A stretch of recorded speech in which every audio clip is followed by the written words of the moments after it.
My ex-wife convinced everyone I was a terrible father and said the truth didn't matter if people believed her. Then our son got old enough to tell his own story. For 7 years, my ex-wife Danielle told everyone we'd ever met that I was a terrible father. Not in a, we couldn't make it work way. Not in a, we both made mistakes way. In a, this man is dangerous, neglectful, and basically a monster way. The truth was that I'd been the parent who got up at night with our son Caleb, packed his lunches, drove him to every appointment, sat through every parent-teacher conference, and signed him up for the soccer team his mother could never remember the practice times for. The truth was that Danielle left me for a guy she met at her gym, decided she wanted Caleb full-time so her new boyfriend could play family with him, and figured the cleanest way to get full custody was to set my reputation on fire on the way out the door. Within 6 months, my own sister was telling me she needed time before she could see me again. My parents started asking if I was doing okay in the voice people use when they think you're hiding something. Danielle's family, who'd been my family for 9 years of marriage, stopped inviting me to anything. The story shifted depending on her audience. To her mother, I'd been emotionally abusive. To our mutual friends, I'd been a deadbeat. To Caleb's school, I was the parent they should call her about first if there was a problem. Apparently I had a temper. Apparently I drank. Apparently I'd left Caleb at the park alone once, which had actually been her. The same week she started telling people it had been me. At first I tried to correct things, called people, explained, gave my side. It made everything worse. Danielle had been telling her version for months by the time anyone asked me, and what I sounded like was a defensive ex-husband trying to spin a story. So I stopped explaining. The one place I kept fighting was inside the actual custody agreement, and even there I lost ground every year. Danielle moved the goalposts every 6 months. The pickup time, the drop-off location, the summer schedule, the holidays. Every concession got reframed as proof that I wasn't really invested. Every time I pushed back, she told the family I was being controlling again. The line she actually said to me came during a mediation session about a year after the divorce. We were arguing over whether Caleb could spend Thanksgiving with my family. She said no. I said the agreement allowed it. She said the agreement was just paper. I told her that her family had heard her version of every fight we'd ever had, and now believed I was some kind of monster, and that wasn't fair to me. She looked at me, completely calm, and said, the truth doesn't matter if people believe me. Then she smiled. The mediator pretended he hadn't heard it. What I did for the next 7 years was show up. No arguments, no long emails to relatives explaining myself. Every other weekend Caleb came over and I made him pancakes. We did homework. I went to every soccer game even when his mother gave me the wrong field on purpose. Not once did I say anything bad about Danielle in front of him, no matter how badly I wanted to. When he came in one weekend and said his mom had told him I'd forgotten his birthday one year, I just pulled out the photo album and showed him pictures of his 6th birthday party that I'd planned and paid for. I said nothing else. He looked at the photos for a long time and then asked if we could have pancakes. Caleb is 13 now. Danielle's boyfriend became her husband 3 years ago. His name is Brad. He sells real estate and pretends to like children the way some people pretend to like the food at a wedding. Caleb can't stand him. Last year, Danielle started pushing for Brad to legally adopt Caleb so they could finally be a real family. Her plan was for me to sign away my parental rights. The pressure came from every direction. Her parents called my parents. My sister, who'd barely spoken to me in years, suddenly reached out to ask if I'd considered what was best for Caleb. A cousin texted that it was time to let the kid have peace. Danielle organized a family dinner at her house to discuss it. Both sides of the family, 20-something people, all gathered to weigh in. My invite was clearly a setup, and I went anyway. I brought a bottle of wine, made small talk, and listened to her perform the role of the patient mother, just trying to do what was best for her son. The word stability came out of her mouth so many times it stopped meaning anything. Caleb deserved a unified household. I'd had years to be a real father and hadn't shown up. There was a folder with a printed list of dates I'd supposedly missed. Half were dates she'd refused to give me access to. The rest were birthday parties I'd literally been at. The whole table was nodding along. Even my own mother was nodding. Caleb sat at the end of the table, eating mashed potatoes, saying nothing.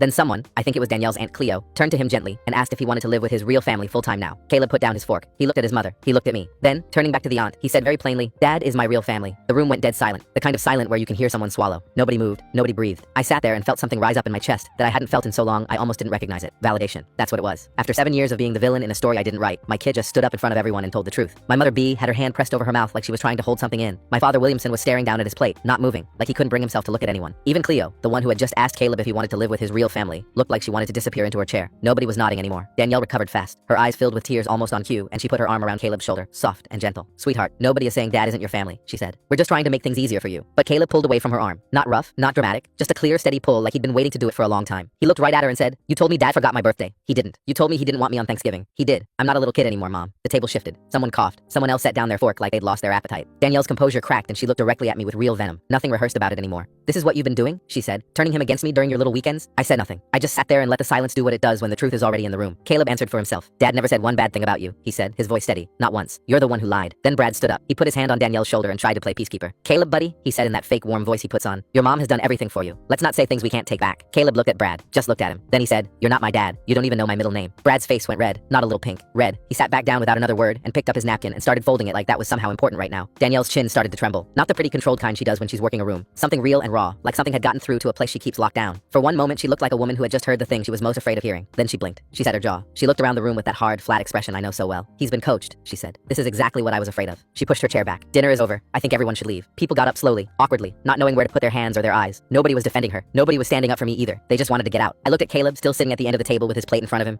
He looked small and brave at the same time. I'm proud of you, I said quietly. I'll see you this weekend. He nodded once. That was enough. I was halfway down the porch steps when a hand grabbed my arm. Whitney, my sister. The same sister who had told me 7 years ago she needed time, who had skipped my birthday 2 years in a row, who had once sent a text suggesting I think about about what kind of father I really was. She was standing on the porch with her coat half on and her eyes red. "Wait," she said. "I think I need to hear your side of this." 7 years of silence. And now, because a 13-year-old boy had the guts to speak up at a dinner table, she was finally ready to listen. I didn't say anything smart. I didn't say anything bitter. I just nodded. "Okay," I said. It was the first time in 7 years she had said those words. And it was the first time in 7 years that I actually believed someone in my family might hear me. The next morning, my lawyer called at 7:15. "We have a problem. Danielle's attorney filed an emergency motion. Parental alienation. She's claiming you've been systematically coaching Caleb, that everything he said at that dinner was rehearsed. If a judge believes this, you could lose even the limited visitation you have right now." I asked what I needed. He said, "Evidence that you've never spoken against her in front of Caleb. Character witnesses. Anyone who can say under oath that they were in the room with you and Caleb and never heard you badmouth her. That's what's going to matter." I called Humphrey, my best friend since we were 17, the one person who never once looked at me like I might be the guy Danielle said I was. He picked up on the second ring and I told him everything. The dinner, what Caleb said, what Danielle was doing now. "I've been waiting 7 years for you to fight back," he said. "Tell me what you need." I told him I needed a character witness. He said he'd testify tomorrow if he had to. He'd been there for dozens of weekends, dozens of pancake mornings and homework nights, and in all that time he had never once heard me say a single negative word about Danielle in front of Caleb. "The photo albums," he said. "The soccer game schedules. The text messages where she gave you wrong field locations on purpose. You saved all of that, right?" I saved every single one. Every text, every screenshot, every schedule change she sent at the last minute, every time she gave me the wrong address for a game, and I still drove around until I found the right field. I had all of it. That evening, Whitney came to my apartment. She sat down at the dining table and put her hands flat on the surface like she was bracing herself. "Tell me everything, from the beginning, all of it." So I did. I talked for over an hour. I showed her the text messages, wrong pickup times, schedule changes that always seemed to happen the day before a holiday. I showed her photos from birthdays Danielle claimed I missed, photos where I was clearly there holding the cake. I showed her my own records next to Danielle's printed list, side by side. When Whitney was done, she was quiet for a long time. Then she said, "I believed her. For 7 years I believed her and I didn't even ask you." She started crying, not loud or dramatic, just tears running down her face while she sat at my dining table with her hands still flat on the surface. Part of me was angry,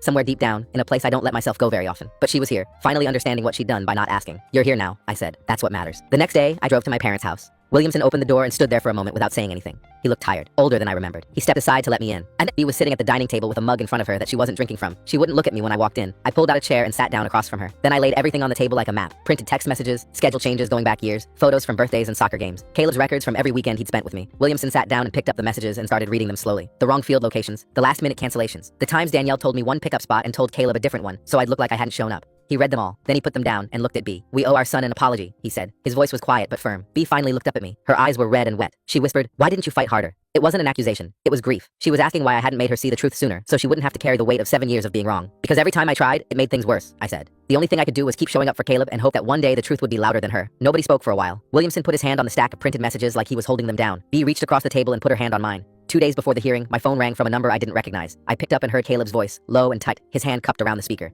"Dad, Mom told me I'm not allowed to see you until the court says so." She took my phone. "I'm using Brad's tablet." He paused. "She said if I talk to you, she'll tell the judge I'm unstable." My chest tightened. I could picture him sitting somewhere in that house, whispering into a screen because his own mother took his phone so he couldn't call his father. 13 years old, already learning how to be sneaky just to reach his dad. I kept my voice calm. I told him to stay cool, not to argue with his mother, that my lawyer was handling everything and none of this was his job to fix. He was quiet for a second then. "She's going to lie again. She always lies, and people always believe her." I heard something in his voice that wasn't just frustration, something older, the sound of a kid who had watched the same trick work over and over for his entire life. I said, "Not this time." I said it like I meant it because I did. The second I hung up, I called my lawyer. He confirmed it was a violation. No court order restricted my contact, and the existing agreement gave me phone access. We needed to document it immediately. I screenshotted the call log before we got off the call. Caleb had reached out from a device that wasn't his at 9 at night because his own phone had been taken away. The next day, Danielle called my parents. Whitney told me later that the call lasted almost 40 minutes. Danielle told them I had threatened her at the dinner, that I had gotten aggressive and made her feel unsafe, that she was scared for Caleb's well-being. She asked them, again, to support her in court. Williamson called me within an hour. His voice was careful, the way it gets when he's trying to be fair but doesn't know which direction fair points in. He said, "She just told us you threatened her. Did you?" A year ago, I would have gone quiet and just taken it, added it to the pile of things people believed about me that weren't true. But I was done doing that. "Dad, you were at that table. You watched the whole thing. Did I raise my voice once?" Williamson went quiet. I could hear him breathing. Then he said, "No, you didn't." And something changed in his voice right then. It got hard. Not angry exactly, but firm, like a door closing. He said, "She's not going to stop, is she?" I said, "She never has." He didn't say anything else for a few seconds. Then he said he'd talk to B and that I should focus on the hearing. It wasn't a long speech. It wasn't a big apology. But it was my father choosing to believe what he saw with his own eyes over what Danielle was pouring into his ear, and that was more than I'd gotten from him in 7 years. Whitney and Humphrey both put together written statements. Whitney's covered 7 years of phone calls from Danielle, the specific stories, the claims about my drinking, my temper, the park incident that had actually been Danielle's. She wrote about how she had believed every word without once picking up the phone to ask her own brother if any of it was true. She wrote about the slow, sick feeling when she finally sat across from me at my dining table and saw the evidence. She signed it. Humphrey's was different. Less about Danielle and more about what he actually saw. Pancake mornings with Caleb perched on the counter cracking eggs. Homework nights at the prep counter. 2 hours on math problems even though I'm bad at math. Soccer games where Danielle gave me wrong field addresses and I drove to 2 or 3 different parks until I found the right one. And never, in 13 years, a single bad word about Danielle said in front of Caleb. He signed it. The night before the hearing, Caleb called again from a borrowed device. Still low, still careful. Mom sat me down and told me that if I say anything bad about her to the judge, I'll never see my cousins again, and the whole family will hate me. A 13-year-old kid, the night before a custody hearing, being told by the one person supposed to protect him that his entire family would turn on him if he told the truth. I took a breath and said, "Caleb, you don't have to say anything bad about anyone. Just tell the truth. That's all you've ever had to do. That's all I've ever done." He was quiet. Then, "I know, Dad. I'm not scared. I could hear that he meant it. This kid was braver at 13 than most adults I'd ever met. My lawyer had warned me the day before about what to expect in the courtroom. He said, Danielle is going to perform. She's good at it. You need to be ready for her to cry, to sound believable, to make the judge feel sorry for her. Your job is to stay calm and let the evidence speak. I told him I understood. I'd been watching Danielle perform for 7 years. The courtroom was smaller than I expected. No high ceilings, no rows of seats, just fluorescent lights and a judge behind a desk, and that specific quiet that only government buildings seem to have. Danielle went first. She sat in the witness chair in a nice blouse with her hair pulled back and looked like a mother who hadn't slept in days. In a calm, careful voice that cracked at just the right moments, she described a pattern of manipulation going back years. She said I'd been poisoning Caleb against her slowly, weekend by weekend, turning him into a weapon. She cried when she talked about the dinner. Brad followed on the stand and backed her up on everything, called me aggressive and unpredictable, said Caleb had been acting out since the dinner, and that it was clearly because of what I'd been feeding him during my weekends. I sat with my hands clenched under the table. My face didn't move. Then my lawyer stood up. He put the text messages on a screen. Years of them. Wrong pickup times and wrong field locations sent from Danielle's number. He showed the photos from birthdays she claimed I missed. Photos where I was clearly there holding the cake. He walked the judge through the custody records, every concession I'd made and exactly how each one had been used against me afterward. Whitney took the stand. Her hands were shaking in her lap. She told the judge how Danielle had called her for years with story after story about me and how she believed everyone without ever asking her own brother if any of it was true. Her voice broke. I lost 7 years with my brother because I took her word for it. I will never forgive myself for that. Humphrey was next. He sat solid and calm and described what he actually saw. Pancakes and homework and driving across town to wrong addresses and still making it. He said the worst thing he ever heard me say about my ex-wife in front of Caleb in 13 years was nothing. He put it just like that. Danielle's lawyer pushed back hard on both of them. He argued that Whitney's guilt made her unreliable, that Humphrey was just a loyal friend saying what I told him to say. The judge listened to all of it without looking at the clock once. The judge asked if Caleb was willing to speak with him privately in chambers. My lawyer confirmed. Caleb walked past me and through the door. It closed. 22 minutes. I stared at the wall and counted my own heartbeats. I'm not kidding. I actually counted them because it was the only thing keeping me from losing my mind. I thought about him in there, 13 years old, sitting across from a judge and telling the truth in a room where it would finally matter. Not a dinner table full of people who had already made up their minds. An actual courtroom. When the door opened, Caleb came out with red eyes but standing straight. He walked past Danielle without looking at her and sat down next to me. I told him everything, he said quietly. I put my hand on his shoulder and didn't say a word. The judge denied Danielle's emergency motion. He said the evidence did not support a claim of parental alienation. He said the pattern of schedule manipulation, false reporting, and attempted isolation of the child from his father actually suggested the opposite dynamic. He ordered a full custody review and expanded visitation for me effective immediately. Then he looked directly at Danielle. Ma'am, this court takes very seriously any attempt to weaponize a child's relationship with a parent. I strongly advise you to reconsider your approach before the full review.